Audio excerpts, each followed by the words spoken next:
देश में एक कानून नाफिज हो सकता है और एक कानून के तहत आने की परिभाषा क्या है, या 4 से जो 5 जो मुद्दों के ऊपर राय मांगी गई है लॉ कमीशन के जरिए, ये कानून सिर्फ उनके ऊपर आने वाला है, उन चीजों को लेकर आने वाला है, चाहे वो शादी ब्याह से जुड़ा हो, वसीयत से जुड़ा हो, एडॉप्शन का मामला हो, इन तमाम चीजों से जुड़ा हुआ है, या फिर ओवरऑल आप एक कानून की बात कर रही हैं? अगर ऐसा है तो इसमें क्या परेशानियां और प्रैक्टिकली कितना पॉसिबल नजर आता है?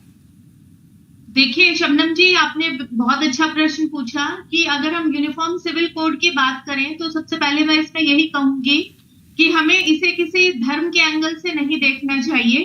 देखिए, अगर हम ग्लोबली बात करते हैं, आज हम compete कर रहे हैं, हम एक डेवलपिंग कंट्री है, बहुत बड़ी इकोनॉमी है, 5वीं सबसे बड़ी इकोनॉमी है। अगर आज हम बात करें कि अगर हम compete कर सकते हैं ग्लोबली और जो एक इतनी फास्ट टेक्नोलॉजी है, तो हमें सबसे पहले ये देखना होगा कि किसी भी देश में ऐसे एक ड्यूअल चीजें नहीं है, ड्यूअल लॉज नहीं है कि भाई ठीक है, अगर आप इस धर्म के हैं तो आपके ऊपर ये लॉ एप्लीकेबल होंगे, अगर आप इस धर्म के हैं तो आपके ऊपर ये लॉ एप्लीकेबल होंगे। दूसरा, ये एक जेंडर बेस्ड लॉज है। तीसरा, जैसे हमारे कॉन्स्टिट्यूशन में है कि वर्ड सेक्युलर है, तो अगर हम सेक्युलरिज्म को ठीक से इम्प्लीमेंट करना चाहते हैं अपने संविधान में, अपनी एक डेमोक्रेसी में, तो हमें सबके लिए एक लॉ को लाना होगा। अगर हम वही कोर्ट्स के ऊपर देखते हैं कि आप कोर्ट में जाइए, इंडियन कॉन्ट्रैक्ट एक्ट है, सीपीसी है, सीआरपीसी है, तो वहां पे सभी एक हैं। पर अगर एक कोई बच्ची है, वो सर्टन धर्म की है, अगर वो 15 साल की है तो उसको शादी करने का हक है, पर अगर वो दूसरे धर्म की है तो उसको शादी करने का हक नहीं है। रीना जी, मैं भी यही समझने की कोशिश कर रही हूँ कि यूनिफॉर्म सिविल कोड के तहत आप दायरा क्या रखना चाह रहे हैं यूनिफॉर्म सिविल कोड का?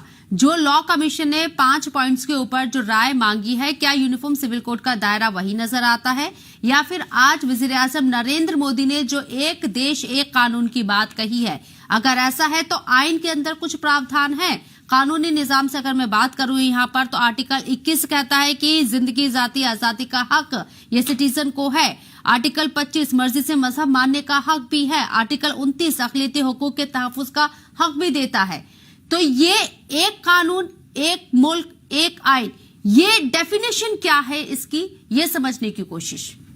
देखिए, जो हमारा आर्टिकल 14 है वो हमें इक्वालिटी का, हमें सबको एक हक देता है। आर्टिकल 25 है वो हमें फ्रीडम टू प्रैक्टिस रिलीजन देता है। अब हमें ठीक है, हमें एक वो सभी सुविधाएं दी हैं कि मैं बीइंग ए इंडिविजुअल मैं कुछ भी चूज कर सकती हूँ, पर मैं कौन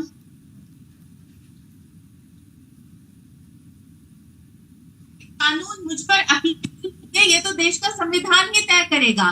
उसमें मेरी मर्जी नहीं चलनी चाहिए एक किसी भी चीज को, एडमिनिस्ट्रेशन को और किसी भी चीज को रेगुलेट करने के लिए। देखिए शबनम जी, एक शाहबानो का बहुत फेमस केस था, 1985 में आया। 1995 में सारला मुदगल केस आया, वहां पे क्या थे, बायगैमी को लेकर के था। तो अगर हम इसको ये देखें कि एक जेंडर बेस्ड है कि जिसकी वजह से एक जो आधी आबादी है उसको बहुत ही ज्यादा अभी तक दबाया गया है। ट्रिपल तलाक हो गया, पॉलीगैमी हो गया, ये एक आधी आबादी में एक सर्टन धर्म को लेकर के है। वही उसके बाद की, जैसे मैंने कहा कि अगर हम सेसेशन की बात करते हैं, इंटी स्टेट किसी की डेथ हो जाती है, अनविल्ड प्रॉपर्टीज हैं, अगर वो एक हिंदू लॉ में है तो सेसेशन अलग होगा, अगर मोहम्मदन लॉ में है सेसेशन अलग होगा।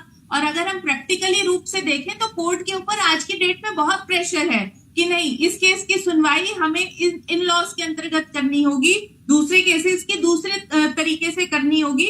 और दूसरा, जैसे मैंने कहा कि जब हमारा संविधान हमें सेकुलरिज्म की तरफ हम लेकर के जा रहे हैं, सबको हम इक्वालिटी में, हमारा संविधान का जो सबसे बड़ा पर्याय है कि सभी समान है। तो जब सभी समान है तो कानून भी सबके लिए समान हो। और अगर मैं इसमें ये कहूँ कि जो एक प्रैक्टिकल सिनेरियो में हम बहुत ही सशक्त होंगे एज अ कंट्री के रूप में, और जैसा कि और कहीं ना कहीं एक जो क्राइम है उसको भी रेगुलेट करने में मदद मिलेगी। यूनिफॉर्म सिविल कोड अगर जो 3, 4, 5 बिंदुओं पर जो आता